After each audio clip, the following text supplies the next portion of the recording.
Buenas noches, acá Olga Aguirre de la Fuerza 18 de Octubre. Estamos en una nueva emisión de este programa para el diario digital El Huerquén Rojo.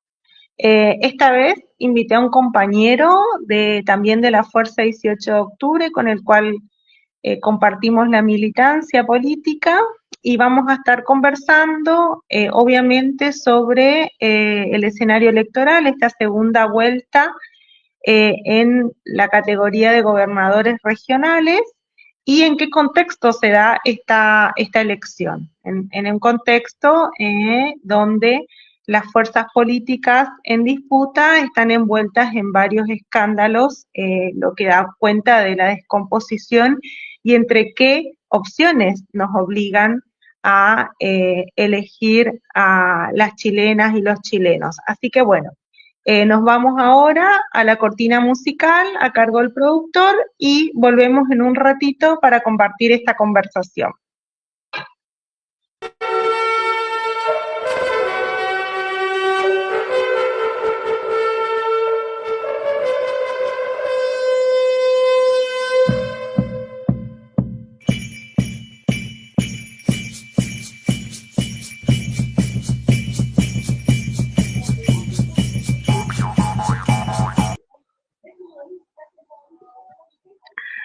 Ya estamos. Bueno, como les decía, hoy vamos a estar conversando con un compañero, él es Claudio Matías, con el que compartimos la misma organización política. Buenas noches, Claudio. Buenas noches, saludos a todos y a todas que nos ven. Gracias por la invitación. No, de nada, un gusto. Bueno, cuando hacía la presentación de lo que hoy nos va a ocupar, justamente, bueno, primero el tema de las elecciones. El domingo hay segunda vuelta en 11 regiones. En 11 regiones, acá me tengo anotado: Arica, Atacama, Coquimbo, O'Higgins, Maule, Biobío, la Araucanía, la región metropolitana, Valparaíso, Antofagasta y Los Lagos.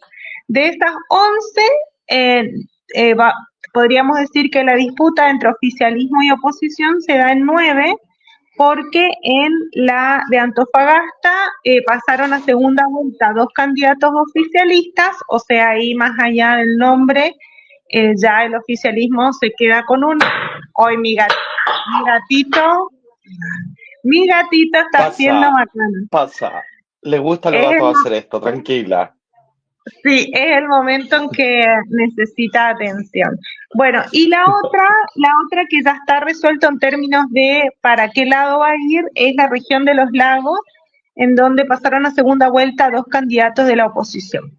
Entonces, como que la disputa Exacto. oficialismo y oposición va a centrarse en 9 regiones, de las cuales 2 obviamente tienen un protagonismo por su importancia en cuanto a cantidad de padrón electoral, de votantes que están convocados justamente a sufragar, que son la región metropolitana, en donde tenemos el candidato de la oposición, que es Pancho Orrego, que compite contra el actual gobernador, que es eh, Orrego también, el nombre, Claudio Rego, Claudio, bueno, te toca yo.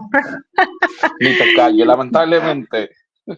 Sí, bueno, y después la región de Valparaíso, que ahí tenemos Exacto. también que pasaron a segunda vuelta el actual gobernador que es Mondaca y la Pepa Hoffman por la oposición. Como que ahí en esas dos regiones como que son las que están puestos los ojos por la importancia que tienen, como decíamos anteriormente. Así que bueno, te doy el pase para que vayas tirando algunas apreciaciones al respecto. Sí, mira, bueno, decir que está interesante hacer el foco en estas dos disputas, Santiago y Valparaíso, pues Santiago sería como la madre de estas elecciones del domingo y Valparaíso como la hija, ¿no? No es que las otras no tengan importancia, pero se da esta disputa.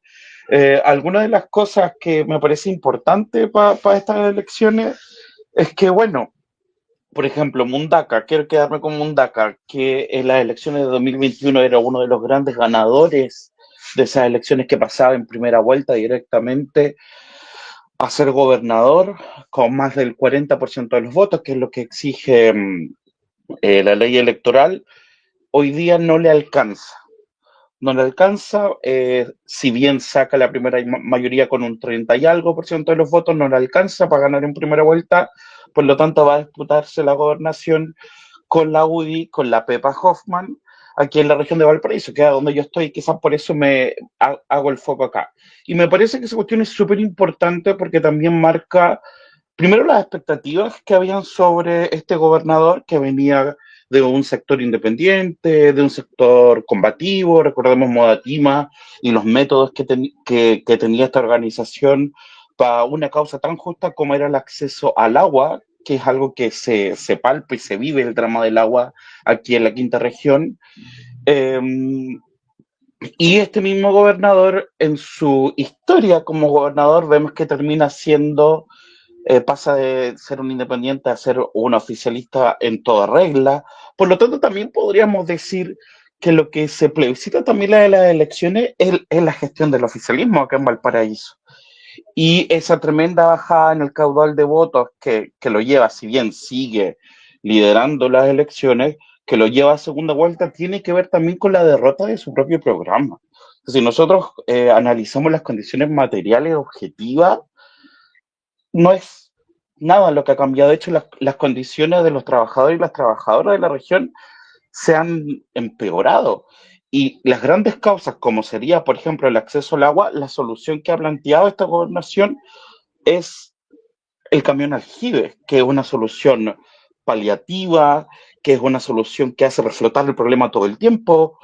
Una vez que se acaba, digamos, los estanques de agua, yo me encuentro en este momento en Limache y la comuna vecina, una comuna muy chiquitita que es Olmué, tenemos amplios sectores de esta comuna en los que vemos que racionan el agua, que la dan por horarios, que no alcanza para el consumo, digamos, básico de un hogar.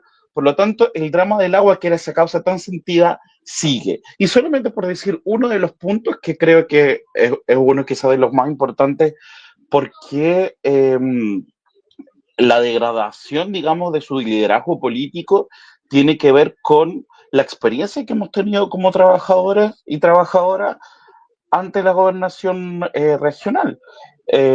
Si bien, yo insisto, sigue primero en los resultados electorales, también el hecho que esta vez no pase, no gane en primera vuelta, tiene que ver con que hay una evaluación de su gestión y finalmente las grandes promesas que estaban en su programa no se cumplen.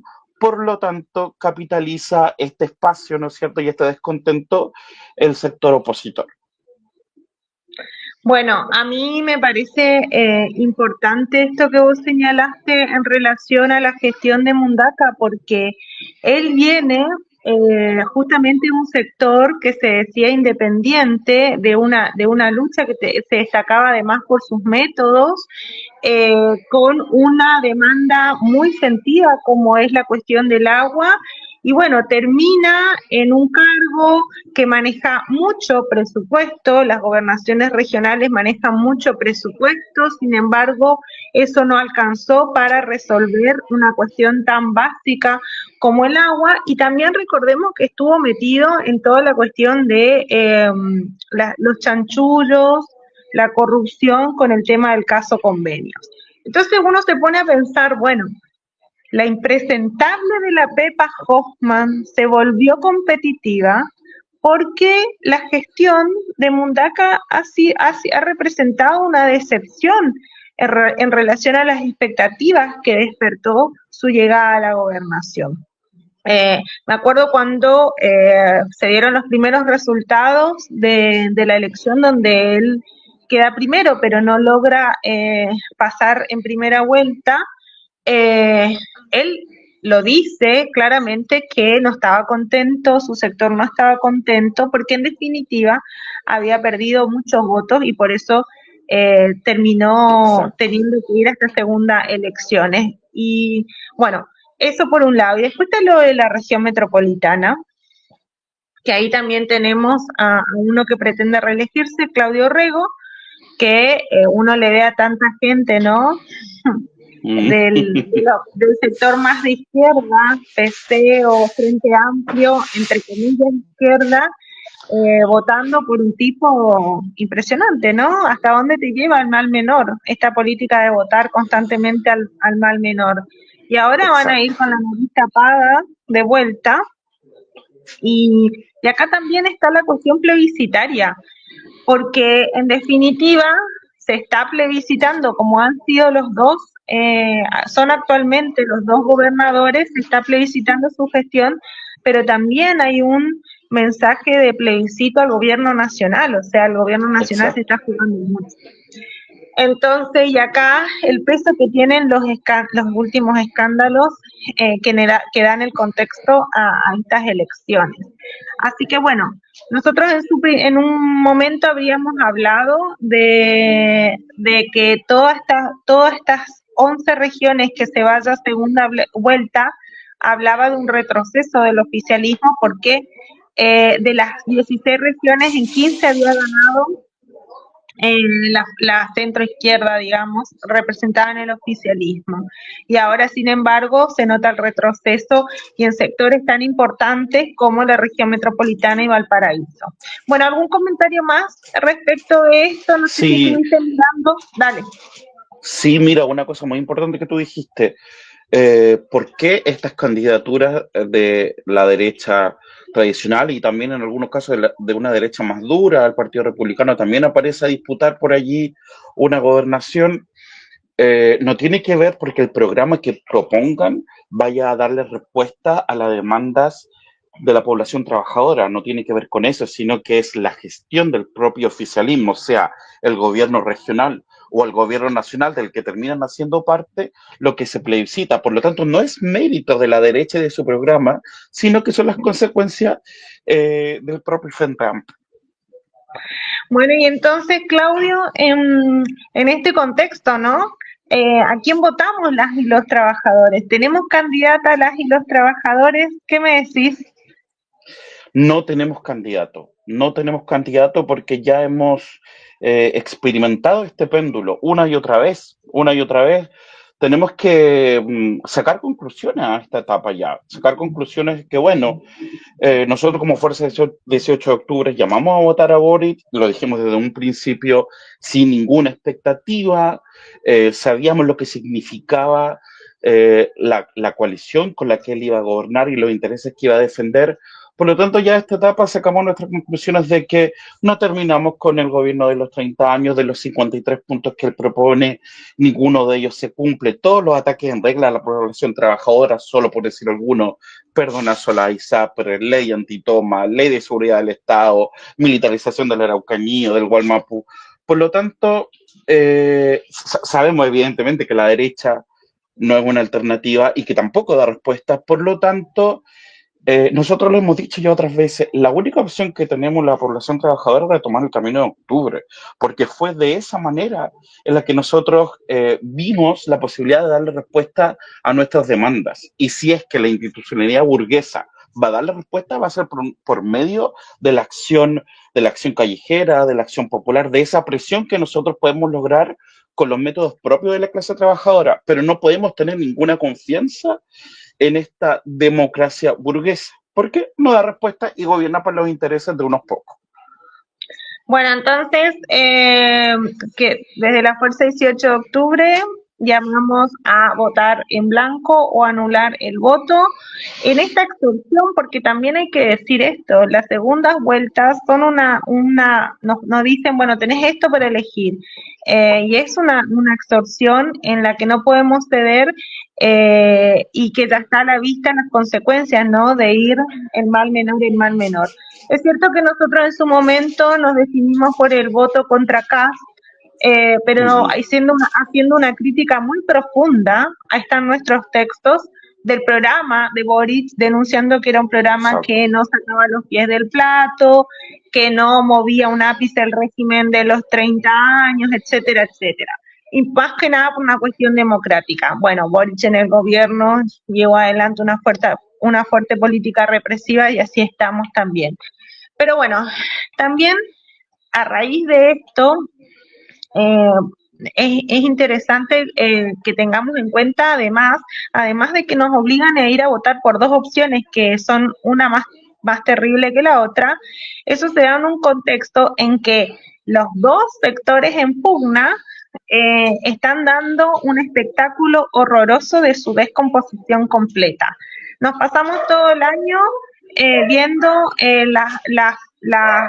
los manejos turbios, los negociados mafiosos que surgieron del caso de Hermosilla, que afectaba en gran medida más a la derecha, pero también nosotros señalamos también ahí los vasos comunicantes con el oficialismo de este articulador del poder judicial, político, empresarial, mafioso. Pero bueno, ahora estamos todo este último mes viendo los detalles cada vez más terribles de un caso donde desde las altas esferas del poder, eh, estamos hablando del caso Monsalve, desde la impunidad que te da estar en ese puesto, el tipo se dedica a acosar a una funcionaria que estaba bajo su dependencia, o sea que él era el superior. La cosa, bueno, termina en un hecho de violación. La tentativa de encubrimiento que hizo el gobierno manejando los tiempos a favor del denunciado de Monsalve y dejando desprotegida a la víctima. Y bueno, en estos días nos enteramos, ¿no? O sea, avanzó, la víctima denunció y finalmente Monsalve está en prisión, ¿no? ¿Alguna consideración al respecto? Porque imagínate con qué ánimo se le convoca a la gente a votar entre Ahora, en esta descomposición. y en realidad es muy difícil, ¿no? Es muy difícil. Yo decía que nosotros ya estamos en etapa de sacar nuestras conclusiones. Yo quisiera decir dos cosas en relación a Monsalve. Primero, eh, todo este escándalo viene de la mano de un gobierno que se decía feminista, ¿no? Por lo tanto, allí la importancia de mantener una política independiente a los estados y sus gobiernos. Porque aquí tenemos las consecuencias, ¿no? De qué es lo que pasa cuando nosotros permitimos que el Estado coopte a la organización popular, la organización independiente, como es el movimiento de mujeres. Eso por un lado. Y por otro lado, una cosa que nosotros veníamos discutiendo, Boric dice en algún momento, bueno, la prisión preventiva de Monsalve pone de manifiesto que nadie está por sobre la ley. Y tenemos que decir que eso no es así en ningún caso. La ley, la justicia es una justicia clasista, que toma en cuenta la procedencia de uno u otro para actuar. En ningún caso, si un compañero trabajador o trabajadora se hubiera envuelto en un escándalo de estas magnitudes, tendría todas las garantías, la posibilidad de acceder a las cámaras, la posibilidad, en el fondo, de ocupar el aparato del Estado para dar acciones que te permitan quizás salir mejor parado, el tiempo que le da el mismo gobierno antes de hacer este caso público. Por lo tanto, es un escándalo y pone de manifiesto este caso y todos los otros, que nosotros en esta justicia es una justicia burguesa que hace una distinción clara entre quienes viven de su trabajo y quienes viven de la especulación, de la renta financiera, del capital. Sí, es re importante lo que decís, Claudio, porque, y justamente hay que tomarle el peso en relación a las propias palabras del presidente, porque el presidente, a medida que se conoció el caso y que se fue avanzando la investigación y que se iba generando la certeza de que iba a quedar preso y cuando finalmente queda preso, lo primero que dice es esto, ¿no? Esto demuestra que en Chile nadie está por encima de la ley. Y Exacto. justamente eso no es casual, o sea, que trate de hacer hincapié en esa cuestión, es que porque justamente en el caso este y en todos los otros donde están involucrados sectores burgueses o del poder burgués, lo que queda de manifiesto es que no, ellos sí están por encima de la ley. Entonces, él va al nudo a esa cuestión porque sabe que ese principio, esa falacia, esa mentira del republicanismo y de la democracia capitalista queda en jaque porque todos vemos que no es así. Y si alguna duda nos faltaba, En este caso particular del caso Monsalve, hay que tomar las palabras de la ministra Orellana que dijo, bueno, no era tan fácil porque no estamos hablando de un portero. Bueno, claramente, si era un portero, iba a caer todo el peso de la ley. Ninguna de las garantías constitucionales de procedimiento se respetan en los casos donde están imputados trabajadores y que además tenés que acceder, no tenés acceso a los abogados, los mejores pagos, bueno, todo el sistema está puesto para que lograr la impunidad de los sectores de poder, y si por ahí en algunas situaciones no se puede, le sueltan la mano, y así todo el gobierno, como en este caso, pretende deslindarse de sus responsabilidades en esta situación. Lo cierto es que quedó en evidencia que todo el gobierno lo único que ha hecho con nuestras banderas es agarrar y lavarse la cara, y a la hora de la verdad no soy ni ecologista, ni feminista, ni nada de estas cuestiones. Sí, y por eso, Olga, yo insisto con esto de la necesidad de la independencia política de los estados y de sus gobiernos, porque esto que decías tú, ¿no? El movimiento de mujeres cooptado, los luchadores ecologistas del territorio en general, las diversidades también, se ha hecho mucha política, si siquiera hasta electoral y de las más baratas, con las diversidades sexuales, y finalmente tenemos que, una pregunta yo diría, que nos hacemos en el continente entero quizás, ¿por qué avanza la derecha?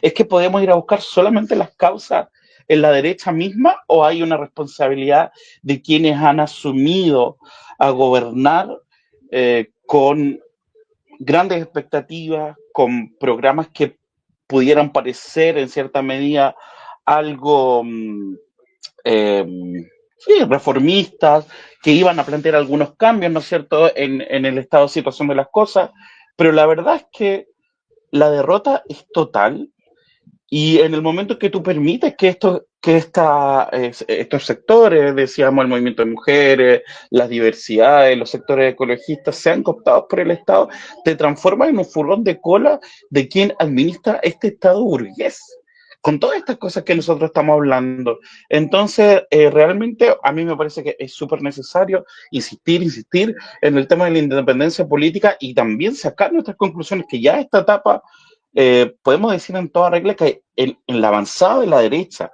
y su agenda hay una corresponsabilidad de los sectores de la centroizquierda y del progresismo, porque la evidencia están. Sí, sí, o sea, cuando uno hace una crítica por izquierda y desde los sectores estos te dicen, bueno, le están haciendo juego a la derecha. A ver, Boric cacareó por izquierda y gobernó con la derecha, y se dio dos políticas en relación a esto. Porque cuando un gobierno además que viene a tratar de estabilizar un régimen hackeado por la rebelión del 2019, tuvo dos métodos o dos herramientas para avanzar justamente en todos aquellos sectores que venían luchando hace años y que confluyeron en la rebelión del 2019. Por un lado, la política represiva que la llevó a fondo, y por otro lado, una fuerte política de cooptación hacia el movimiento LGTBI, el movimiento de mujeres, con toda su capacidad de movilización y de cuestionamiento del régimen, los movimientos ambientalistas.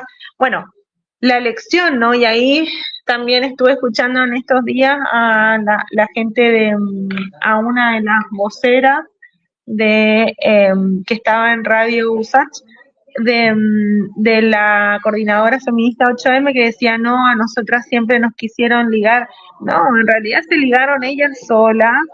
Esa coordinadora está completamente inficionada por los sectores políticos oficialistas, y bueno, estos son los resultados. Quedan completamente manchados con un gobierno que terminan cubriendo a un violador, así de simple. Y y lo último que por lo menos de mi parte decir, después vos fíjate si querés cerrar con algo, Claudio, porque ya tenemos que ir cerrando esta conversación, es Dale. que ni al oficialismo le interesa la víctima de violación, está preocupado para ver cómo contiene la crisis porque se generó a partir de que quedó en evidencia todo el operativo que diseñaron para lograr la impunidad y que después le salió mal, evidentemente, pero está tratando de contener y viendo, haciendo los cálculos a ver cuánto les impacta en el resultado electoral, o sea, no les interesa a la víctima, nunca les interesó, y tampoco le interesa a la derecha, porque la derecha es bien terrible escuchar hablando de la víctima, que se le revictimiza, que esto, que lo otro, a los voceros de la derecha, cuando, o sea, ellos o sea, han sido históricamente encubridores de los crímenes contra las mujeres y los niños de la iglesia, bueno, todo el oscurantismo y todo el sustento ideológico oscurantista que sigue siendo central en la estructuración de la derecha en Chile, la derecha pinochetista, bueno, no les interesaba la vida, eh, ni cómo violaban los milicos, etcétera, etcétera. Así que acá esta conclusión que vos decís para mí es re importante, como la independencia política, y aunque seamos lateros con esto, es decir, bueno, si no nos organizamos nosotros mismos por nuestros derechos, no le podemos entregar nuestras banderas para que la ensucien y encima además no logramos nada. Las cosas se conquistan en la calle, luchando, organizados, y ese debe ser el norte de nuestro trabajo político. Cierro acá. Sí, sí, y no solo no logramos nada, sino que eh, estamos peor. Hoy día estamos atomizados, desorganizados, eh, y además con un gobierno que, por ejemplo, con la cuestión de seguridad, es increíble el aumento de presupuesto a los pagos, que dijeron que iban a reformar, a disolver, todos los epítetos, bueno, finalmente nada.